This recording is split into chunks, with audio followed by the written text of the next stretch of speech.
it's like any relationship. You have to go into it with an open mind and a lot of curiosity. And I think that idea that everyone is there for the same goal. We all want to succeed and we all want to help that brand or that company or that product or whatever succeed.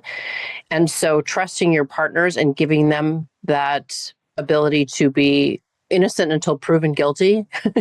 I'm a firm believer in that. And hey, let's not get to guilty if we can absolutely positively help it in any way, which that could mean back to that collaboration point, like, let me give you more info. Let me be transparent. Let me share what's happening on the business that is affecting some of our decision making or why we're struggling with this solution or something like that. Welcome to Contrary to Popular Opinion, a podcast hosted by Vujade Digital. In each episode, we bring you provocative topics and novel perspectives around leadership, business, and marketing that defy the norms because exponential growth demands unconventional thinking and visionary action. So open your mind and let's get into this week's episode. Hi, I'm Kelly McGuire. I'm a co-founder of Vujade Digital. I'm excited to get into today's topics. Hey, everybody, this is Todd Juneau, Kelly's co-founding partner of Vujade Digital. And today I'm excited to talk about our very first guest on our podcast, Liz Allen, who has an amazing background. I can't even believe she's speaking with us today with her background. A little bit about Liz. She is currently a lecturer and an advisor to UC Berkeley's Haas School of Business, where she talks about all things marketing and business when she's not doing the job of being a chief marketing officer. Speaking of which, she's been a chief marketing officer for some of the biggest, most known brands. I'm sure you all would recognize brands like LucasArts, The Gap, Cost Plus, DocuSign, Tuft & Needle, and most recently, where we had the fortunate benefit of working with her at Exer Urgent Care. Liz has got just a huge background, a lot of experience. People rely on her to give them guidance, whether it be, again, at UC Berkeley or at a brand that she's working at. So I'm super excited. Liz, say hello. We're happy to have you here today. Hi, and I'm taken aback by the very generous intro. You know, I'm just a marketing gal from Milwaukee, so happy to be here. Thanks. A super successful one, no less. All right, so today we're going to talk about a few different perspectives, mainly around the idea of, really what is the importance and how is it developed between client and agency relationships. Again, we had the just tremendous fortune of having a relationship with you in a work environment, and now we're still talking to you, so that's a testament to how well it went. So I want to talk a little bit about that. And I think one of the first things that I would love for you to just share your perspectives around, and Kelly as well, is sort of the first thing that I think is most important, which are the values of the relationship. A lot of people talk about values, whether they be their personal values or business core values. Sometimes those values might not align, and that might make things very difficult. When you came into the picture with us, you didn't know who we were. You didn't know what our values were. And so I think the ones that really stood out to me in the beginning that you allowed us to demonstrate, but you also extended to us, was an idea of a highly collaborative and trustworthy relationship. Right out of the gate, you gave us the ability to demonstrate trust and collaboration. Can you talk a little bit about, in your role and when you're working with brands or when you're teaching people about marketing, some of the core values around trust and collaboration? How important are those in the beginning of a relationship?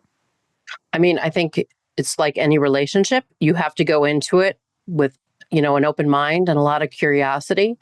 And I think that idea that everyone is there for the same goal. We all want to succeed and we all want to help that brand or that company or that product or whatever succeed. And so trusting your partners and giving them that ability to be, innocent until proven guilty.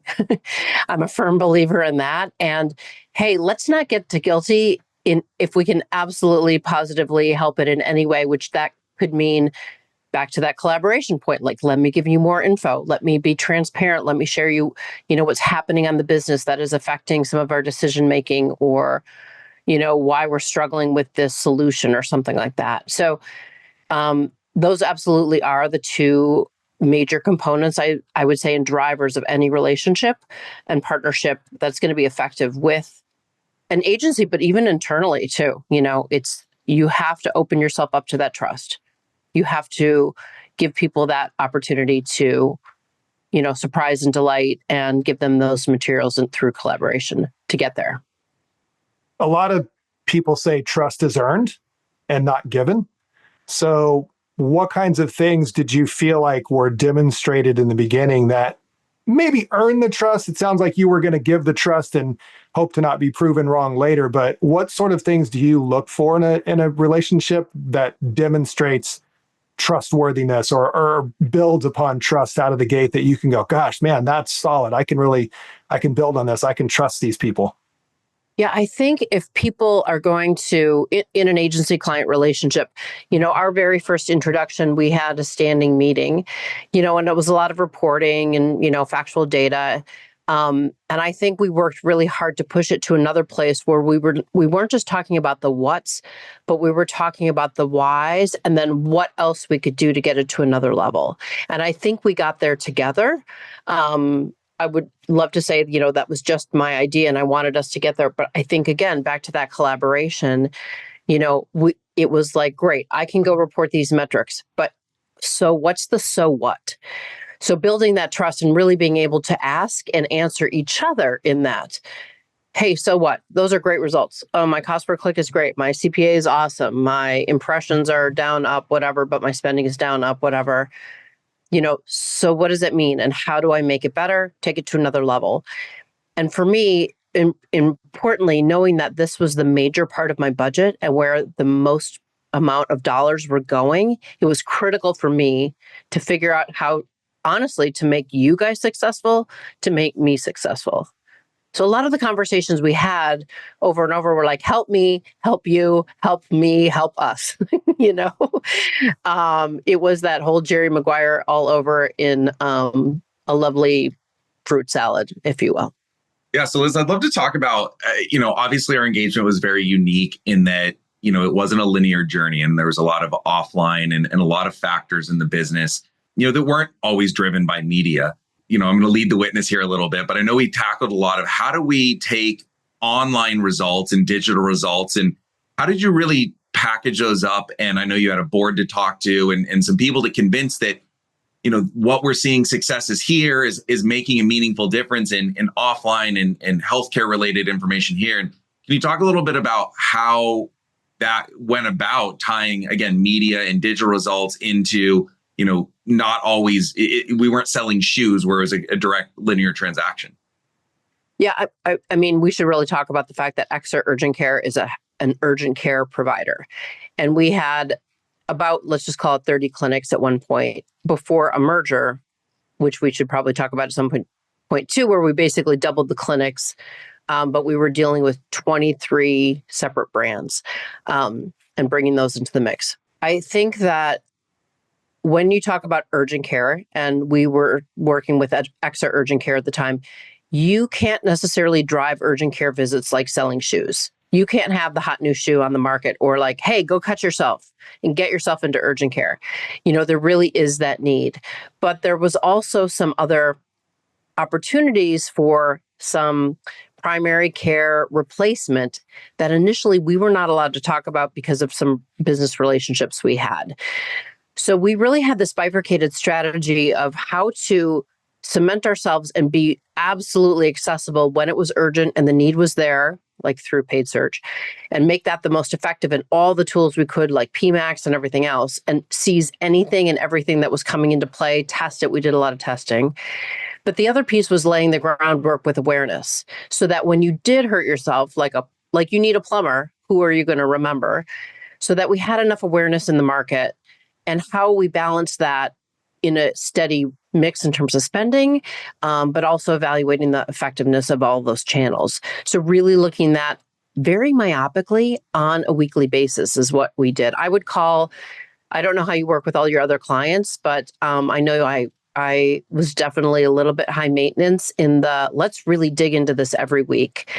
And I hope I combated that with being very, very appreciative and generous with my support and freedom to, let these experts in all of these different areas, if it's paid social, programmatic display, paid social, did I say all those, do what they do best and really come and bring some ideas to the table.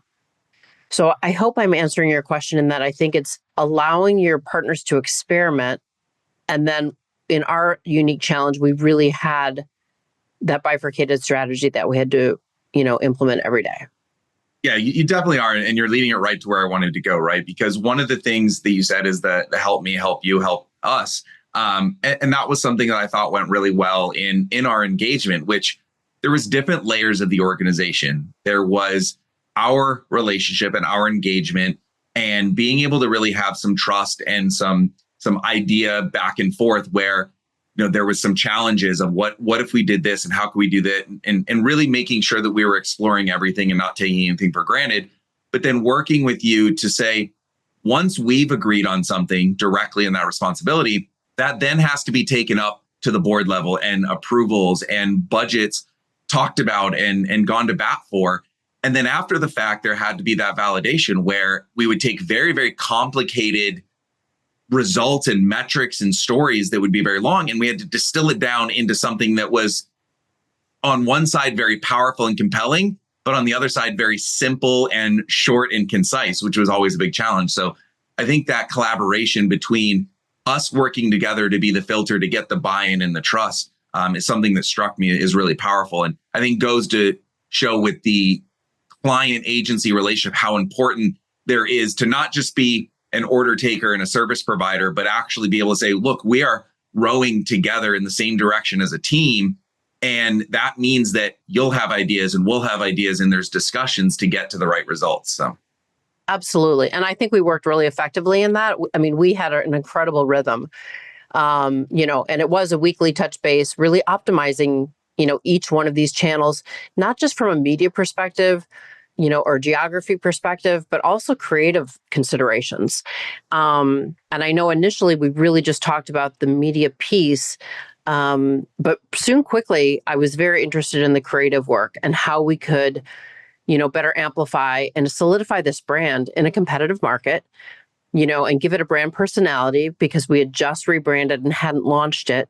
And what did we mean? And how could we do that effectively, creatively, using the media to its, best possible extent with my very internal limited resources.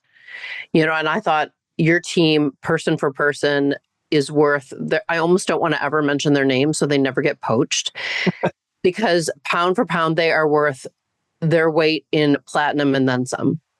I would absolutely say that.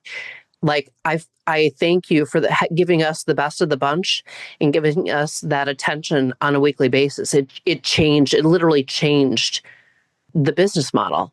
And when you talk about bringing results to the board, you're absolutely right. It's asking for money and it's asking for spending and then proving that your spending is working effectively.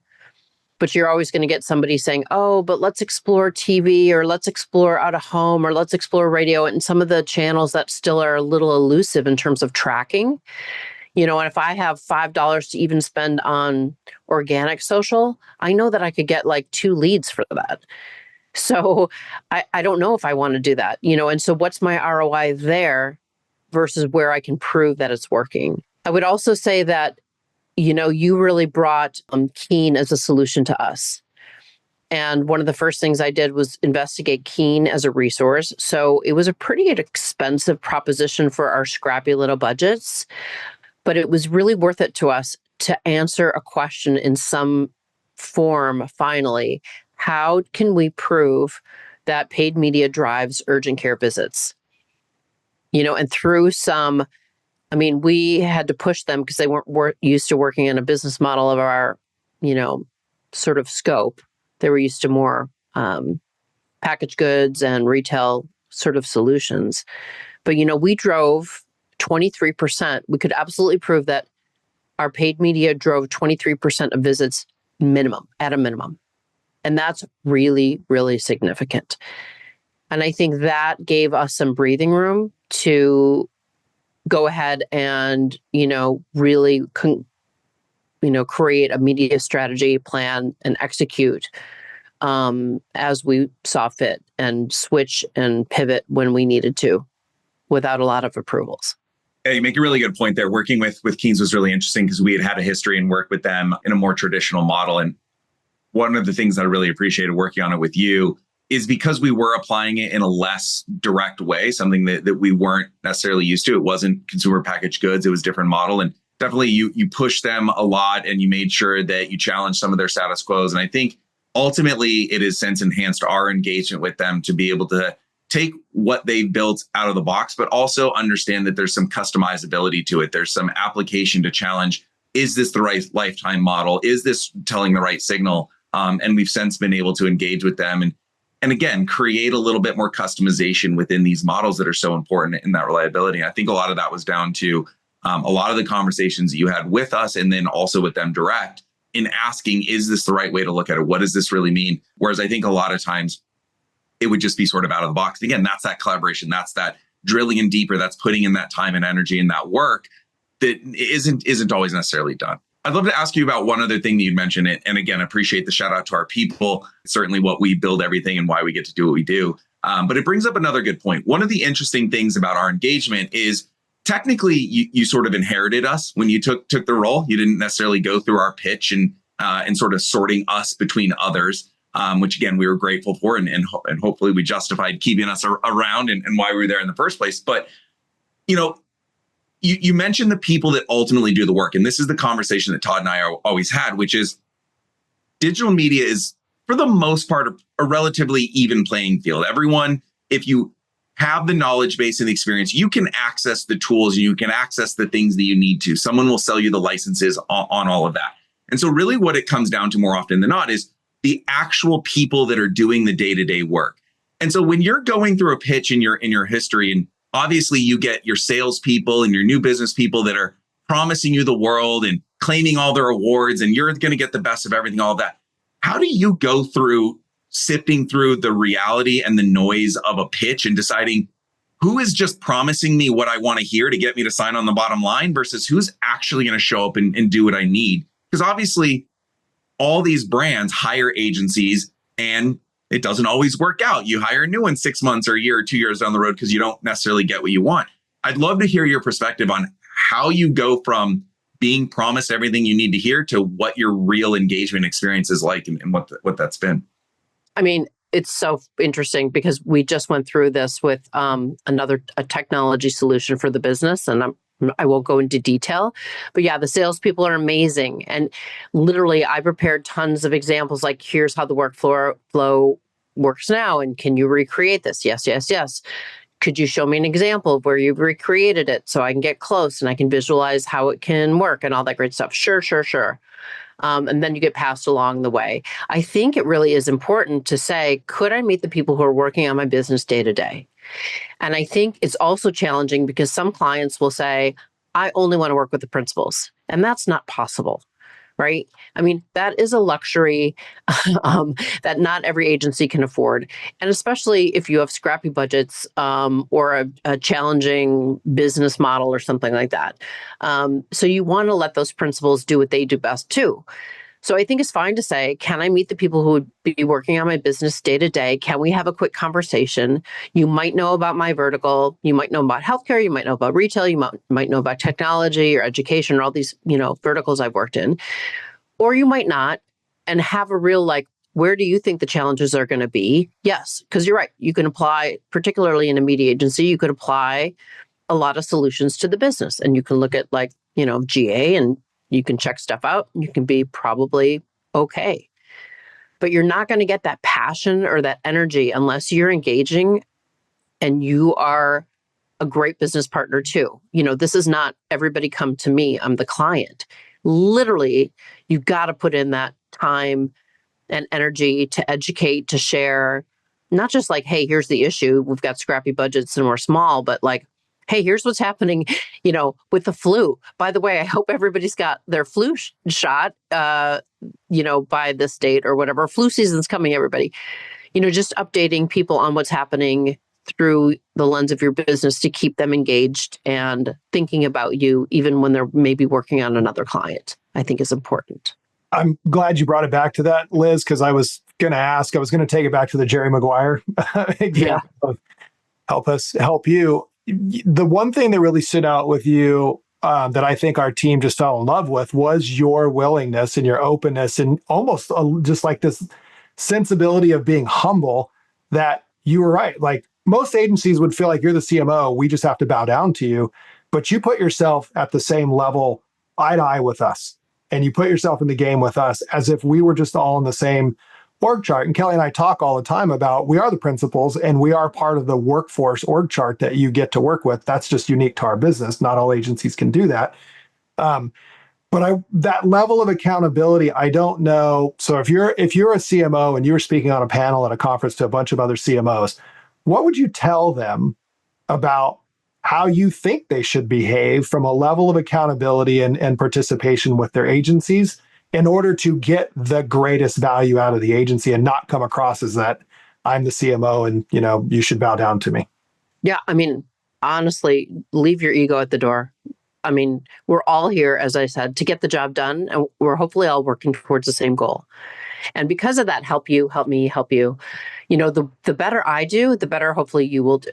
The better crafted our media strategies and execution looks like, the more money I may, get in a budget, and the more I'm going to send your way. Also, I'm going to hopefully be more grateful. But I think it really is that trust, being honest, being really, really transparent with what's happening and what you're trying to achieve. There is no sense in withholding info. I don't know why anyone would ever do that.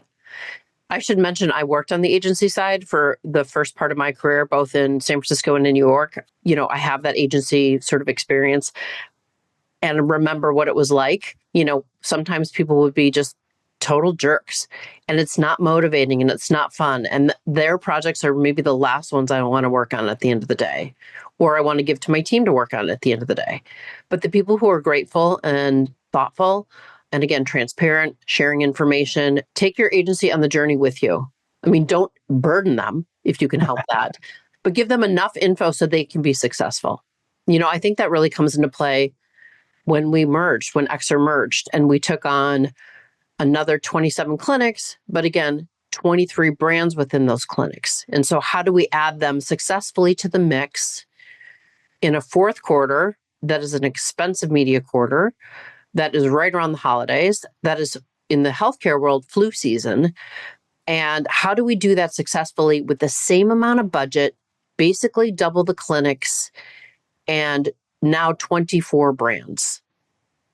And guess what? We did that and had flat budget, lower impressions, but the best metrics ever. The best CPA, the best CPC, the best engagement rates. And if I think about 23% of the visits are driven from that, I'll bet you it was even higher during that time period based on the effectiveness. And we achieved that by working so diligently throughout the summer and doing all the testing during the summer where there was less risk, and being able to really bring that to fruition at the holiday. And we didn't know we were going to merge when we started all the testing, but we helped our future selves. We did all that testing, and then we were able to benefit from those strategies when it came to the fourth quarter, and had kind of a daunting challenge, I think, in front of us.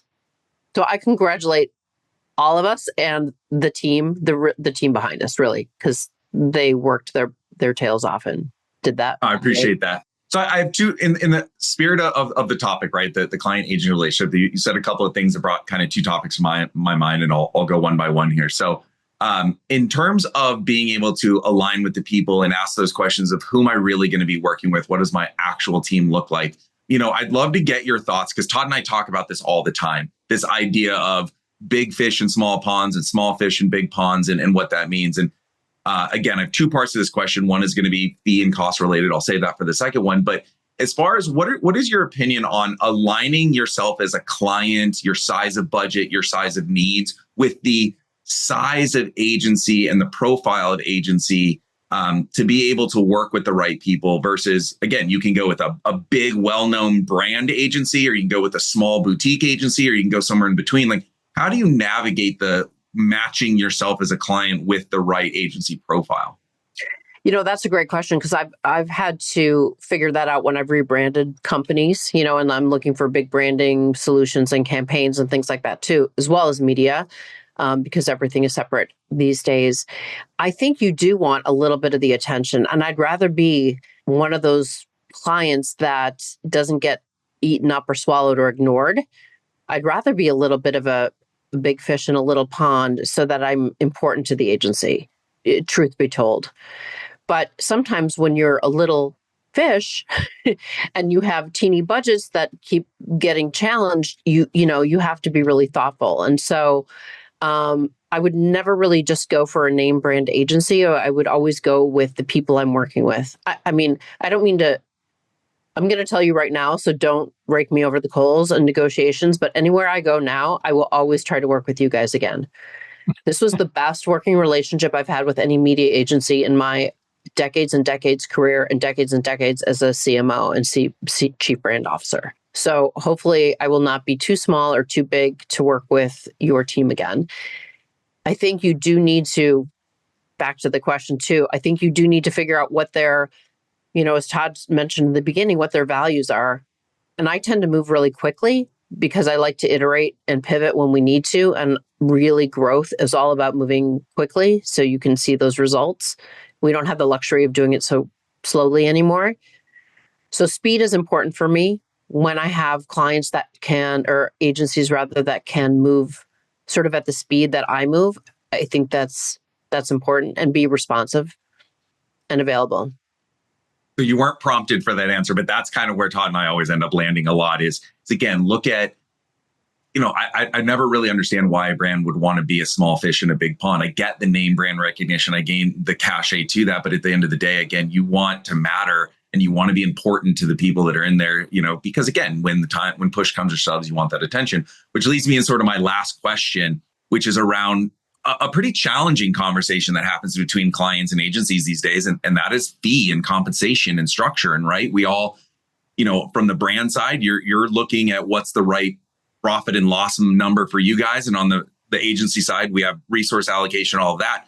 And this concept that Todd and I are always debating and going through is, and I try and apply this in my own life, which is, yes, you can grind down and get your fees down and really push it down. But I always would want to be someone's priority, right? Like in my perspective, I would always want to be the person that when I have a need or a fire drill happens or something's not going right, like everything's dropped because look, this is the bread and butter, right? This is the go-to. And I know there's a balance to that, but I'm curious as to how you think about your role as a CMO to get the best deal, but also get the right service and the level of attention and how you balance those two kind of oftentimes competing components. Because I don't know that when someone is saying I can get a lower fee or I can get a less fee, that it's always thought about, but what comes with that lower fee? What comes is there sacrifices by getting those extra few percentage points down when the chips are down and the needs are coming through. And especially when you juxtapose that with size of agency and there's competing one bigger client who's spending more money, are they going to get the A team versus the B team? I'm leading a little bit, but I'm curious what your thoughts are around that.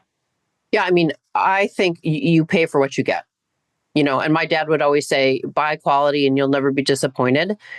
That doesn't mean I'm going to go out and get a really expensive agency. And again, to your point about that cachet with some big name brand shop, nobody sees the label on the inside of your sweater. They just know if it looks good and if it seems high quality and if it fits you well, right? So nobody needs to know that so-and-so launched my media campaign in some ways. If it's effective in the market, that's what matters, right? And if it's driving results, that's what matters. So I think that's important just to note. I think in terms of the money, it's always smart as a CMO, you've got to ask. And I asked you if we could get lower and what else we could do to shave costs. But I also had that conversation with a more creatively oriented agency that did a lot of our PR and social media work, which I cut down significantly, really significantly, so that I could spend more money in media because that's driving results. I can have that conversation with, maybe a vendor who's doing a lot of our collateral or tchotchkes because that's a very different solution. and that has less importance in a lot of ways than the driving the media dollars and being thoughtful and getting the team. You also don't want to make people resentful. You have to think about it like a relationship and dating, right? Like, are you going to go to your first dinner and you're going Dutch and then, negotiate over, well, you had that appetizer, but you had 2 glasses of wine or whatever. I mean, that's not cool, right? You either split it down the middle and call it a day, or like, I don't want to date you. So I think of it the same way. In a relationship, let's figure out how we're going to work this out. And let's just make sure we're getting the bang for our buck.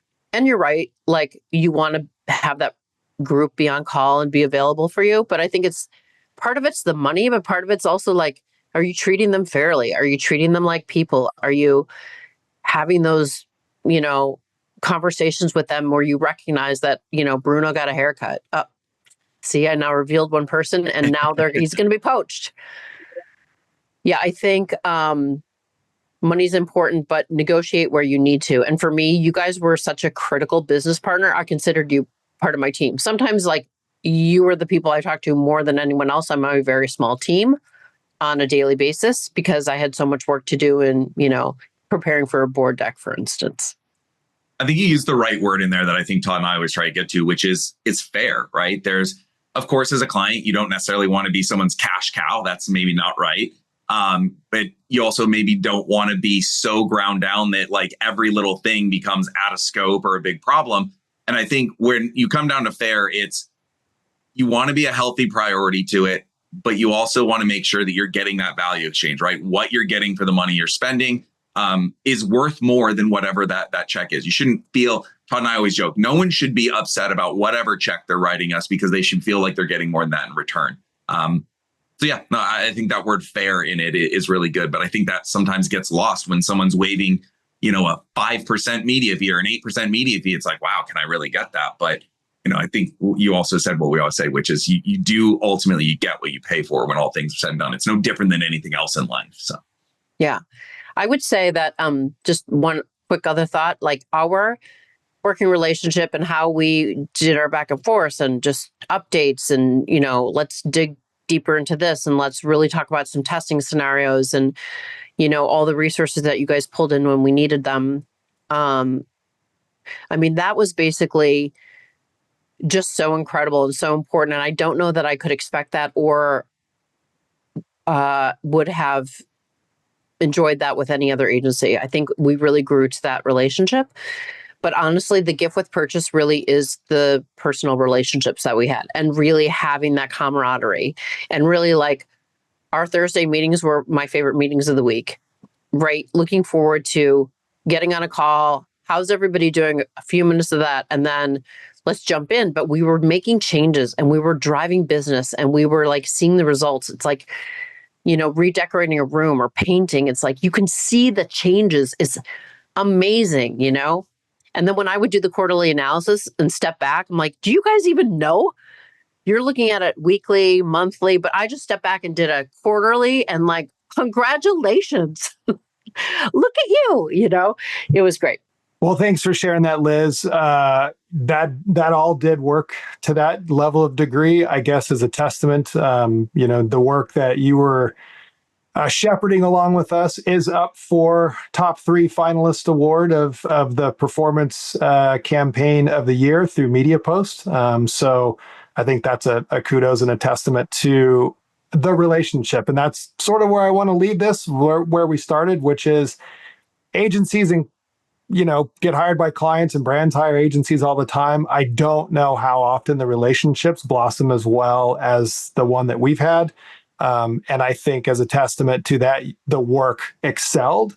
I think if our relationship would not have functioned on those values of trust and collaboration and clarity on what the goals were and the alignment of the team effort, I don't know that we would have produced such great outcomes together. So I think I want to leave it there that marketers out there, you need to form deep personal relationships with your teams that are helping you do what you need to do. And agencies, if you're not doing that and you're not putting that level of commitment into those clients, you should be. And if you're not getting paid well enough to do that, then you might need to go get paid more to do a better job. But I think everybody can appreciate both sides of that. Liz, I can't thank you enough. You are a true talent, of a giant inspiration. You are somebody that Kelly and I are just waiting to work with again. So we're excited for your future prospects. Wish you well. Thank you very much for joining us. Thank you guys so much. It was so fun.